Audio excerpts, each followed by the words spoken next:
झाला पाहिजे, मी नेहमी तुमचा सेवक म्हणून तुमची पूजा केली पाहिजे। अविरल भगती बिरती विज्ञाना, मला ज्ञान भक्ती वैराग्य आणि ज्ञान द्या, ज्ञान भक्ती वैराग्य आणि माझ्यामधला अहंकार समाप्त होऊ द्या। जेव्हा ही विनंती केली, मला सर्व ज्ञानाची कशा पद्धतीने हो सकल गुण ज्ञान निधाना, तुम्ही ज्ञानी आहात ना, म्हणून मलाही ज्ञान द्या। जेव्हा अशा पद्धतीची मागणी केली, पुन्हा एक मागणी करतायत, प्रभो माझी एक इच्छा आहे, तुम्ही ती इच्छा पूर्ण करा। आता मला दर्शन दिलं, परंतु माझे गुरु जे अगस्ती ऋषी आहेत त्यांनाही दर्शन द्यायला तुम्ही चला। का म्हणतायत सुतीक्ष्ण ऋषी? याच्या मागे कारण होतं। सुतीक्ष्णजी जेव्हा बाल्यावस्थेमध्ये होते आणि विद्याभ्यास ग्रहण करण्यासाठी अगस्ती ऋषींच्या आश्रमामध्ये गेले, त्यावेळेस अगस्ती ऋषींच्या आश्रमामध्ये त्यांनी ज्ञान ग्रहण केलं आणि विद्याभ्यास ग्रहण केल्यानंतर जेव्हा जायला लागले, त्यावेळेस हात जोडून पुन्हा पुन्हा गुरुदेवांना सांगायला लागले, गुरुदेव सांगा मी तुम्हाला काय देऊ, गुरुदेव सांगा मी तुम्हाला काय गुरुदक्षिणा देऊ। त्यावेळेस अगस्ती ऋषींनी सांगितलं, सुतीक्ष्ण मला काहीच नको, जे ज्ञान मी तुला दिलं तेच ज्ञानाचा प्रचार प्रसार तू जगामध्ये कर, मला दुसरं तुझ्याकडून काहीही नको। पण सुतीक्ष्णजींनी हट्ट धरला, गुरुदेव नाही, काहीतरी गुरुदक्षिणा मागूनच घ्या। त्यावेळेस रागारागामध्ये अगस्ती ऋषींनी सांगितलं, तुला द्यायची एवढीच इच्छा आहे ना, माझ्या अंतःकरणामध्ये एकच इच्छा आहे की भगवान परमात्म्याला आणून दाखव, मला भगवंताचं दर्शन करण्याची इच्छा आहे, करशील माझी इच्छा पूर्ण? जेव्हा गुरुदेव असं म्हटले, तेव्हापासून गुरूंना नमस्कार करून सुतीक्ष्ण ऋषी जसे निघून गेले स्वतःच्या आश्रमात, तेव्हापासून गुरूंना भेटण्यासाठी गेलेले नव्हते। आणि आज रामप्रभू आल्यानंतर सुतीक्ष्णजींना आठवण आली की आज आपण गुरुदक्षिणा देऊ शकतो। म्हणून सुतीक्ष्णजींनी रामप्रभूंना विनंती केली, प्रभो माझी एक इच्छा आहे, चला माझ्या गुरुजींच्या आश्रमामध्ये चला, अगस्ती ऋषींकडे चला। रामप्रभू निघाले सुतीक्ष्णजींबरोबर, अगस्ती ऋषींच्या आश्रमामध्ये आले, धावत पळत सुतीक्ष्णजी गेले आणि अगस्ती ऋषींना जाऊन सांगतायत, गुरुदेव आज मी तुमच्यासाठी गुरुदक्षिणा आणलेली आहे। अगस्ती ऋषींना आश्चर्य वाटलं।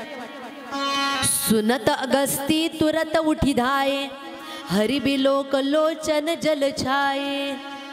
ऐकल्याबरोबर अगस्ती ऋषींनी काय केलं, तुरत उठी धाये, उठून उभे राहिले आणि धावत पळत बाहेर गेले आणि राम सीता आणि लक्ष्मणांना बघितल्याबरोबर लोचन जल छाये, त्यांच्या डोळ्यामधून अश्रूच्या धारा वाहायला लागल्या। गुरुदेवांनी अगस्ती ऋषींकडे बघितलं, अगस्ती ऋषींनी सुतीक्ष्ण ऋषींकडे बघितलं, म्हणजे गुरुजींनी सुतीक्ष्णजींकडे बघितलं आणि सुतीक्ष्णजींना म्हणतायत, धन्य आहे की मला असा शिष्य मिळाला। आजपर्यंत अनेक गुरु असे झाले की ज्यांनी शिष्यांना दर्शन दाखवलं भगवान परमात्म्याचं, परंतु तू असा शिष्य आहेस की तू मला भगवान परमात्म्याचं दर्शन दिलेलं आहे। म्हणून धन्यता देतायत गुरुदेव, शिष्याला धन्यता देत आहेत। असे असले पाहिजे गुरु, असे असले पाहिजे शिष्य की जे गुरु सेवा करणारे असले पाहिजे। याच्यानंतर अगस्ती ऋषी यांनी रामप्रभूंचे स्वागत सत्कार केला, पाद प्रक्षालन केलं, नमस्कार केला।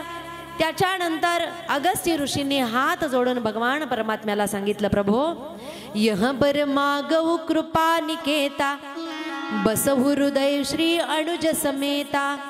अविरल भगती बिरती अनंता, अनुभव गम्य बजही जेही संता। प्रभो माझी एकच इच्छा आहे की माझ्या हृदयामध्ये तुम्ही अनुज समेत आणि पत्नी समेत माझ्या हृदयामध्ये विराजमान व्हा आणि मला भक्ती ज्ञान वैराग्याचं ज्ञान द्या। तुम्ही अनुभवी आहात, तुम्ही जगन्नियता आहात, म्हणून विनंती केली। आणि त्याच्यानंतर रामप्रभूंनी विचारलं अगस्ती ऋषींना, सांगा आम्ही पुढे कुठे जाऊ? त्यावेळेस अगस्ती ऋषींनी सांगितलं, प्रभो पुढे एक दंडक अरण्य आहे, त्या दंडकारण्यामध्ये भृगु ऋषी राहत होते. एक दिवस भृगु ऋषी नसताना भृगु ऋषींची कन्या जेव्हा त्या आश्रमामध्ये होती, दंडक नावाचा राजा आला आणि त्या राजाने भृगु ऋषींच्या कन्येला त्रास द्यायला सुरुवात केली. आणि जेव्हा त्याने तिचा शीलभंग करण्याचा प्रयत्न केला, भृगु ऋषींचं आगमन झालं आणि भृगु ऋषींनी दंडक राजाला शाप दिला. दंडक राजाही शापित झाले आणि ते अरण्य सुद्धा ओसाड झालं, शापित झालं. आणि भृगु ऋषी त्या ठिकाणून कन्येला घेऊन निघून गेले. दंडक राजाची अधोगती झाली. तेव्हापासून ते अरण्य अतिशय उजाड झालेलं आहे. तुम्ही जर गेलात त्या आश्रमामध्ये राहिलात तर ते अरण्य पुन्हा सुजलाम सुफलाम होईल, शापमुक्त होईल. म्हणून दंडकारण्यामध्ये जा, ज्या ठिकाणी पंचवटी आहे, म्हणजे आजचं नाशिक शहर, ज्या ठिकाणी आजही पंचवटी आहे, 5 वटवृक्ष आहेत, त्या ठिकाणी जा आणि त्या ठिकाणी तुम्ही राहा. जेव्हा अगस्त्यजींनी सांगितलं राम सीता लक्ष्मण हे दंडकारण्यामध्ये आलेले आहेत, दंडकारण्यामध्ये सीतादेवींसाठी लक्ष्मणजींसाठी कुटिया बांधली गेलेली आहे. एक दिवस रामप्रभूंच्या जवळ लक्ष्मणलालजी बसलेले असताना लक्ष्मणजींनी रामप्रभूंजवळून आत्मज्ञानाचा उपदेश श्रवण केला. लक्ष्मणजी रामप्रभूंना विनंती करतायत, सांगा भक्ती, ज्ञान, वैराग्य, ईश्वर आणि जीवातला भेद काय? भगवान परमात्मा सांगतायत भक्ती म्हणजे पूर्णतः भगवान परमात्म्यावर समर्पित होणं. ज्ञान म्हणजे काय? वेदशास्त्रामध्ये असलेल्या नियमाचं अवलंबन करणं, आत्मसात करणं म्हणजे ज्ञान. वैराग्य म्हणजे काय? इहलोकापासून परलोकापर्यंतच्या सर्व सुखांचा त्याग करण्याचं सामर्थ्य जर आपल्यामध्ये निर्माण झालं तर त्याला वैराग्य म्हणतात. आणि त्याच्यानंतर ईश्वर आणि जीवातला भेद काय? म्हणतात ईश्वर म्हणजे सर्व शक्तिमान परमात्मा आणि जीव म्हणजे ज्याच्यामध्ये ईश्वराचा अंश आहे, परंतु अज्ञानामुळे जो भगवान परमात्म्याला जाणू शकत नाही तो जीव ठरतो. याच्यानंतर लक्ष्मणजींना भगवान परमात्मा ज्ञान सांगतायत की जीव म्हणजे काय? म्हणतात मायेमुळे जो वशीभूत होतो तो आहे जीवात्मा.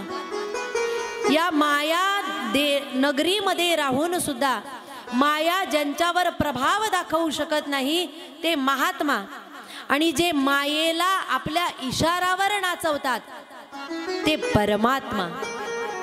भगवान परमात्म्याने जीवात्मा, महात्मा आणि परमात्मा काय आहे याचंही ज्ञान सांगितलेलं आहे. आणि माया काय आहे? मी आणि माझं आणि तू आणि तुझं, ही सगळी माया आहे.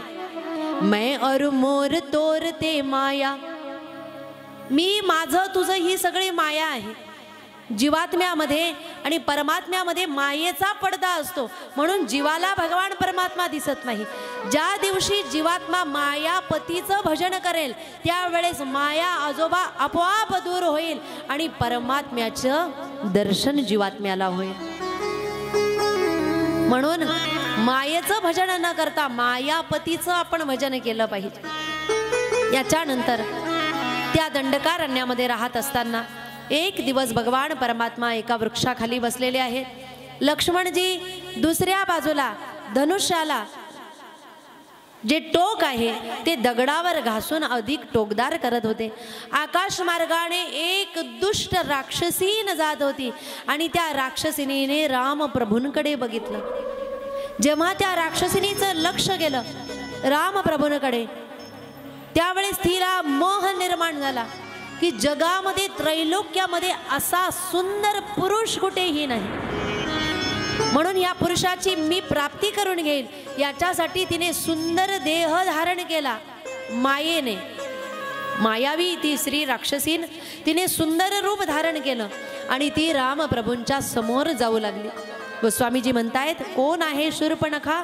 शूर्पणखा रावण कै बहिणी, दुष्ट हृदय दारुण जस अहनी.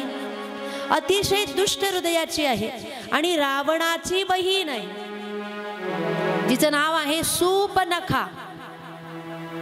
सूपनखा म्हणजे जिचे मोठे नख आहेत ती, म्हणजे सुपासारखे,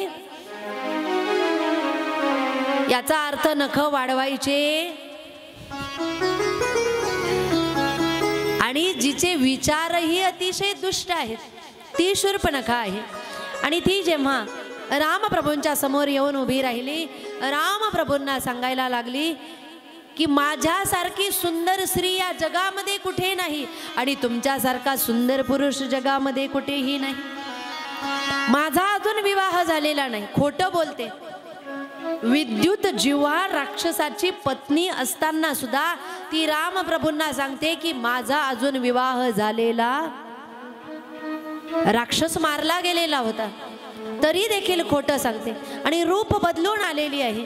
आणि तिने रामप्रभूंना सांगायला सुरुवात केली, तुम सम पुरुष न मो सम नारी, तुम सम पुरुष न मो सम नारी, यह संजोग विधि रचा विचारी, यह संजोग विधि रचा विचारी, ममानुरूप पुरुष, ममानुरूप पुरुष जग नाही, देखे खोजी लोकती नाही, देखे खोजी लोकती नाही.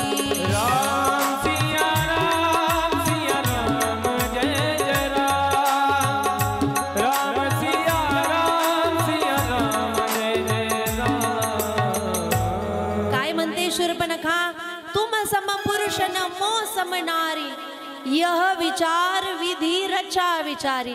विधात्याने विचार करून आपला संयोग केलेला असेल, कारण माझ्यासारखी सुंदर स्त्री त्रैलोक्यामध्ये नाही आणि तुमच्यासारखा सुंदर पुरुष कुठेही नाही. मम अनुरूप पुरुष जगमाही, या जगामध्ये माझ्या अनुरूप मला योग्य असेल असा पुरुष मला कुठेही मिळाला नाही.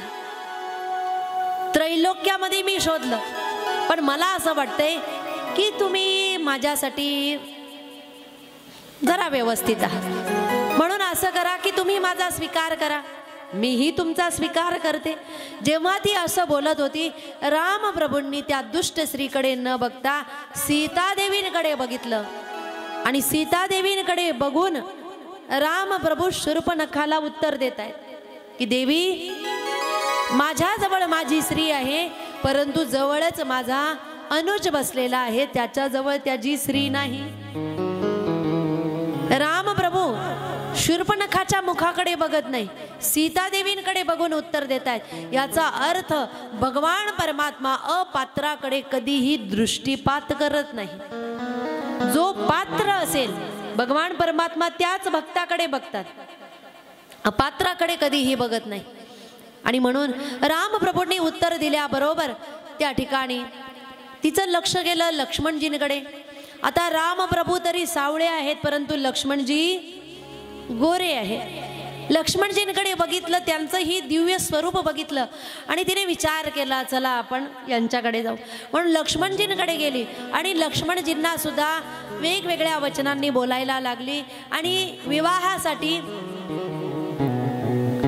त्या ठिकाणी ती विचार करू लागली, विचार मांडू लागली.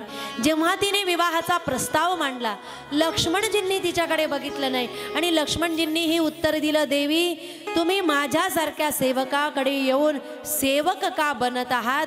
स्वामी जिथे आहे त्या स्वामींकडे जा, तुम्ही स्वामिनी बनणार, मी तर सेवक आहे. लक्ष्मणजींनी पाठवून दिलं पुन्हा रामप्रभूंकडे. पुन्हा ती शूर्पणखा रामप्रभूंकडे आली, पुन्हा त्या ठिकाणी विवाहाची याचना करू लागली. रामप्रभूही ऐकत नाही. तेव्हा तिचं लक्ष गेलं सीतादेवींकडे. अतिशय दिव्य आणि सुंदर स्त्री जेव्हा तिने बघितली, त्यावेळेस तिच्या लक्षात आलं की याच स्त्रीमुळे हे माझा स्वीकार करत नाही. म्हणून तिने बोलायला सुरुवात केली की याच स्त्रीमुळे तुम्ही माझा स्वीकार करत नाही ना, आधी मी या स्त्रीला खाऊन टाकते, समाप्त करते, मग तुमच्याकडे येते. म्हणून सीतादेवींना स्पर्श करणार तेवढ्यात रामप्रभूंनी लक्ष्मणाला आवाज दिला. लक्ष्मणजी धावत पळत आलेले आहेत आणि हातामध्ये असलेल्या धनुष्याने शूर्पणखाचे नाक आणि कान कापलेले आहेत. जसे नाक कान कापले गेले, शूर्पणखा त्या ठिकाणी मोठ्याने आवाज देऊ लागली. घात झाला, अपमान झाला, घात झाला, अपमान झाला. मोठ्याने ओरडत ओरडत आकाश मार्गाने निघाली, खऱ्या रूपामध्ये परिणित झाली. याचा बदला मी घेतल्याशिवाय राहणार नाही म्हणून रामप्रभूंना बोलायला लागले. आणि त्याच्यानंतर जे खर दूषण होते त्या खर दूषण जवळ जाऊन तिने सर्व गोष्ट त्या ठिकाणी त्यांना सांगितली. खर दूषण यांनी चतुरंगिनी सैन्य घेतलं. दंडकारण्यामध्ये राम आणि लक्ष्मणाच्या समोर चतुरंगिनी सैन्य घेऊन आले. राम आणि लक्ष्मणाला बघितलं, खर मनातल्या मनात विचार करू लागला, आजपर्यंत एवढा सुंदर पुरुष मी जगामध्ये कुठेही बघितला नाही.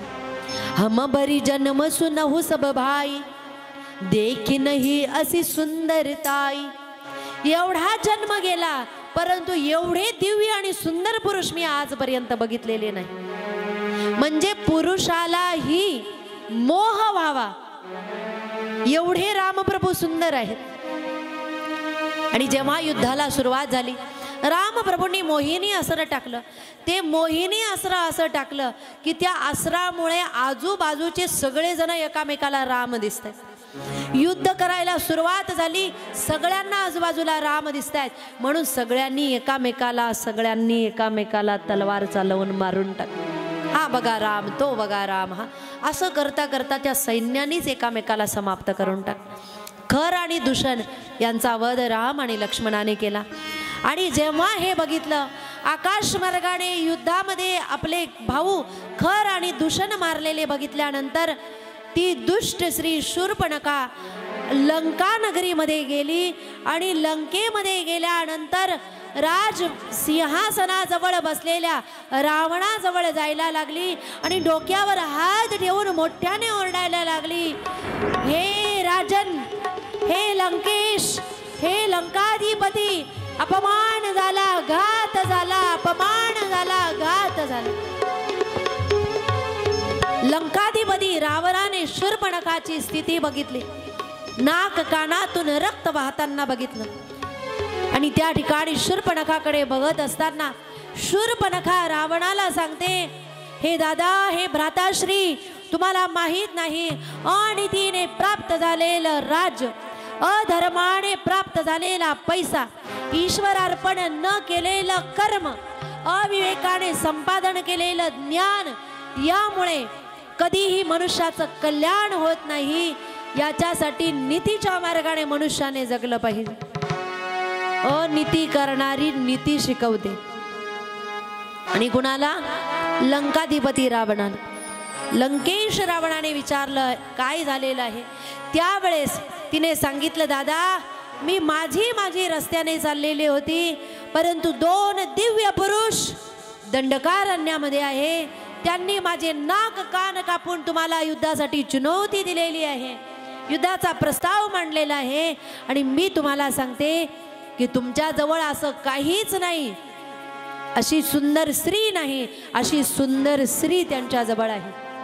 जी स्त्री त्रैलोक्यामध्ये सुंदर नाही, परंतु त्रैलोक्य ही जिच्या पुढे फिका पडेल, त्रैलोक्यामध्ये एवढी सुंदर स्त्री नाही, अशी स्त्री त्यांच्या जवळ आहे. जेव्हा तिने या सर्व गोष्टी सांगितल्या, खोटं नाटं सांगितलं, आणि जेव्हा लंकाधिपती रावणाने हे ऐकलं, त्यावेळेस रावणाने सांगितलं, खर आणि दूषणाला का सांगितलं नाही? तिने सांगितलं, खर दूषण युद्ध करण्याकरता गेले, परंतु त्यांनी खर दूषणचाही वध केलेला आहे. हे जेव्हा समजलं, सभा संपली. रावण शयनगृहाकडे गेला आणि रात्रीच्या वेळेस रावण मनोमन विचार करायला लागला, खर आणि दूषण यांच्यामध्ये एवढी ताकद आहे जेवढी माझ्यामध्ये आहे. आणि त्यांचा वध जर त्या दोन कुमारांनी केलेला असेल तर निश्चितच ते भगवान परमात्मा असतील. आणि भगवान परमात्म्याने जर अवतार धारण केलेला असेल तर मी त्यांना शरण जाणार नाही, हट्टाने त्यांच्याबरोबर युद्ध करेल आणि युद्धामध्ये स्वतःचा उद्धार करून घेईल. रावण मनोमन विचार करतोय, सूररंजन भंजन महिमा जो भगवान